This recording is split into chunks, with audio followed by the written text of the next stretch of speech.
तो सबसे बड़ा सवाल है कि अभी निकोलस मादुरो कहां पर है, उन पर क्या अपडेट है। 10 बड़ी जानकारी अब हम आपको दे देते हैं। सबसे पहले निकोलस मादुरो की न्यूयॉर्क कोर्ट में पहली पेशी, इसकी जानकारी अब दे देते हैं आपको। मादुरो और उनकी पत्नी सीलिया फ्लोरेस अदालत में पेश हुए। दोनों ने सभी आरोप नकारे, कहा कि जो हम पर आरोप लग रहे हैं वो बेबुनियाद है, झूठे इल्जाम लगाए जा रहे हैं, खुद को बेगुनाह बताया। चौथा बड़ा अपडेट आपको बता देते हैं कि सुनवाई के दौरान मादुरो के पैरों में बेड़ियां जो है वो भी दिखाई दी।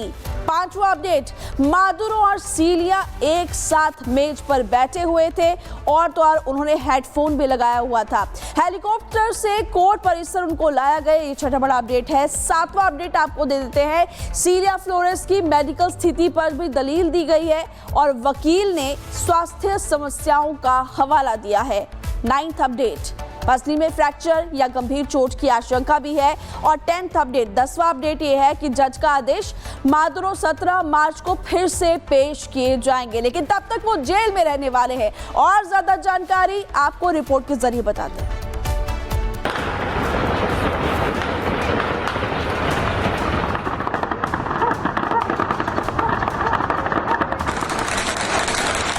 फायरिंग, गोलीबारी, ड्रोन की उड़ान, सड़कों पर सुरक्षा बलों की हलचल। तस्वीरें वेनेजुएला की राजधानी काराकास की है, जहां की सड़कें एक बार फिर से गोलियों की तड़तड़ाहट से गूंज उठी। वेनेजुएला पर अमेरिकी सेना के हमले के बाद से एक बार फिर से हलचल मच गई। रात के अंधेरे में राजधानी काराकास के अहम ठिकानों के पास गोलियों की आवाज सुनाई दी। न केवल हल्के हथियारों से फायरिंग हुई, बल्कि हैवी कैलिबर की गन्स का भी इस्तेमाल किया गया, जिनकी गूंज से राष्ट्रपति भवन तक थर्रा गया। इस गोलीबारी का केंद्र रहा राष्ट्रपति के आधिकारिक निवास मिराफ्लोरेस पैलेस, जिसकी सुरक्षा के लिए हर वक्त दर्जनों हथियारबंद गार्ड तैनात रहते हैं। वहीं राजधानी में मौजूद अहम सैन्य ठिकानों के पास भी गोलियों की आवाज सुनाई दी। मिली जानकारी के अनुसार ड्रोन्स के उड़ान की भी खबर है, जिसके बाद से एंटी एयरक्राफ्ट एक्टिविटी भी सुनी। बताया ये जा रहा है कि राष्ट्रपति भवन मिराफ्लोरेस पैलेस के आसमान में कुछ अज्ञात ड्रोन उड़ रहे थे, जिन्हें मार गिराने के लिए वेनेजुएला की सेना ने ट्रेसर फायर का इस्तेमाल किया। ये सारी घटना उस समय सामने आई जब अंतरिम राष्ट्रपति के रूप में डेल्सी रोड्रिग्स ने शपथ ली थी। कुछ जानकार इस घटना को सत्ता परिवर्तन की कोशिश के रूप में भी देख रहे हैं। वेनेजुएला की सरकार और सेना ने अभी तक इस मामले पर कोई बयान नहीं जारी किया, लेकिन सोर्सेज का दावा है कि हालात काबू में हैं। हालांकि ड्रोन उड़ाने वाले और हैवी फायरिंग की घटना क्यों हुई, इस पर कोई स्पष्ट कारण सामने नहीं आया। और मादुरो पर स्विट्जरलैंड के एक्शन की जानकारी अब आपको हम दे देते हैं। स्विट्जरलैंड ने मादुरो की संपत्तियों को फ्रीज कर दिया है। बैंक खाते और सभी संपत्तियां जब्त कर दी जा चुकी है। मादुरो के सहयोगियों की भी सारी संपत्तियां जब्त की गई है। अवैध साबित होने पर जनता के लिए इनका इस्तेमाल किया जाएगा और अवैध संपत्तियां बाहर जाने से रोकने की भी कोशिश की जाएगी। मादुरो का अवैध फंड जनता को लौटाने का दावा किया जा रहा है।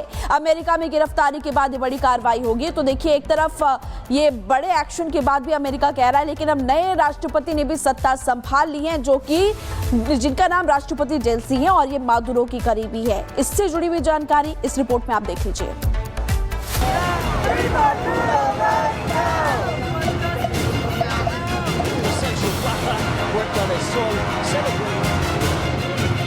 वेनेजुएला पर अमेरिकी हमले के बाद के ताजा हालात को ये 3 तस्वीरें बयां करने के लिए काफी है।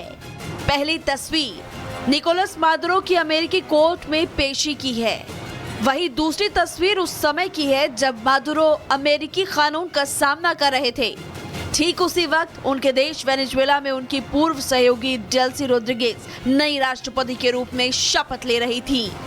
जबकि तीसरी तस्वीर उन विरोध प्रदर्शनों की है जिनमें वेनेजुएला में अमेरिकी मिलिट्री ऑपरेशंस का विरोध किया जा रहा है। प्रदर्शनकारियों की मांग है मादुरो और उनकी पत्नी को तुरंत रिहा किया जाए। मादुरो की किडनैपिंग के बाद वेनेजुएला में नई सरकार का गठन हो गया। अब तक देश के उपराष्ट्रपति रही डेल्सी रोड्रिगेज ने नई राष्ट्रपति के रूप में शपथ ले ली है।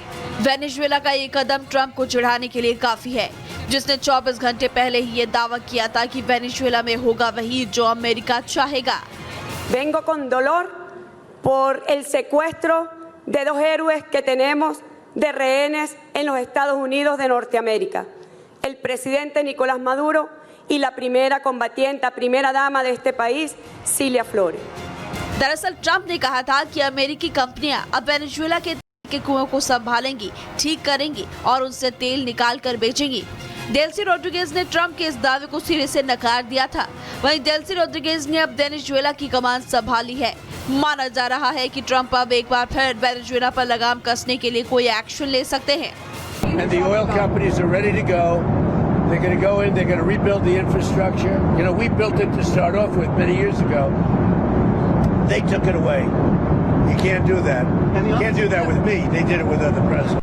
वेनेजुएला से निकोलस मादुरो की किडनैपिंग के बाद पूरी दुनिया में ट्रंप का विरोध हो रहा है। अमेरिका से लेकर यूके तक और स्पेन से लेकर ब्राजील तक लोग अमेरिका के खिलाफ नारेबाजी कर रहे हैं और अमेरिकी सैन्य कार्रवाई का विरोध किया जा रहा है। इन लोगों की मांग है कि मादुरो को रिहा किया जाए और वेनेजुएला में हालात सामान्य किए जाए। यहाँ तक कि रूस और चीन ने भी यूएन के मंच से अमेरिका के इस कदम का विरोध किया है।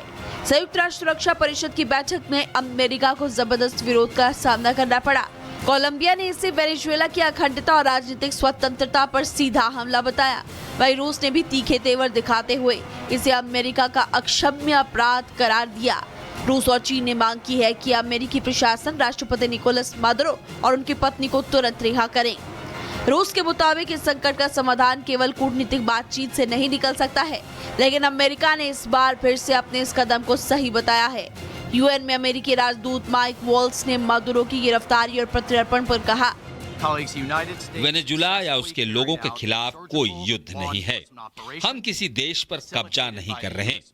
ये दशकों से मौजूद वैध अभियोगों के तहत की गई कानून प्रवर्तन कार्रवाई है। संयुक्त राष्ट्र ने ऑपरेशन को सैन्य नहीं बल्कि कानूनी कार्रवाई बताया है। वहीं सोमवार को न्यूयॉर्क की कोर्ट में वेनेजुएला के पूर्व राष्ट्रपति निकोलस मादुरो को पेश किया गया। कड़ी सुरक्षा के बीच हुई इस पेशी के दौरान मादुरो ने जज के सामने खुद को बेकसूर और वेनेजुएला का राष्ट्रपति बताया। मादुरो पर कोर्ट में ड्रग्स और हथियार तस्करी से जुड़े तमाम आरोप लगाए गए। उन्होंने इन सभी आरोपों को गलत और झूठ का पुलिंदा भी बताया। मादुरो ने अदालत में अपनी गिरफ्तारी को गैर कानूनी बताया और कहा कि मुझे किडनैप किया गया है। हालांकि जज ने निकोलस की दलीलों को ज्यादा तवज्जो नहीं दी। मादुरो की पेशी के लिए ले जाने के लिए अमेरिका सेना के हेलीकॉप्टर्स का इस्तेमाल किया गया। हथियारबंद सैनिकों के घेरे में कैद मादुरो की तस्वीरें पूरी दुनिया में वायरल हैं। तमाम विरोध के बाद अमेरिका अपनी कार्रवाई को सही ठहरा रहा है। यहाँ तक कि ट्रंप और वेनेजुएला के पड़ोसी कोलंबिया, क्यूबा को भी धमकी दे रहे हैं। हालांकि लैटिन देशों ने अमेरिका और ट्रंप को सख्त जवाब देने का ऐलान भी कर दिया। Bureau report, Republic Bharat. तो इस रिपोर्ट के जरिए आप समझ गए होंगे कि तमाम कोशिशों के बाद भी अमेरिका कुछ खास नहीं कर पा रहा। डेल्सी रोड्रिगेज कार्यवाहक राष्ट्रपति बन चुकी है। इनकी जानकारी आपको दें तो नेशनल असेंबली में शपथ ग्रहण हुआ। रूसी जो राष्ट्रपति है और इसके अलावा चीन, ईरान ने तुरंत उनको मान्यता दे दी। मादुरो गुट को वैश्विक समर्थन बरकरार है और भाई ने दिलाई राष्ट्रपति पद की शपथ। भाई जॉर्ज रोड्रिगेज संसद के प्रमुख भी हैं और वेनेजुएला में 90 दिन का आपातकाल जो है वो घोषित कर दिया गया है। तो ये तमाम जानकारी वेनेजुएला से जुड़ी हुई हमने आपको बताई और अभी इस वक्त अमेरिका का क्या स्टैंड है, पूरी दुनिया का क्या स्टैंड है, वो भी हमने आपको बता दिया।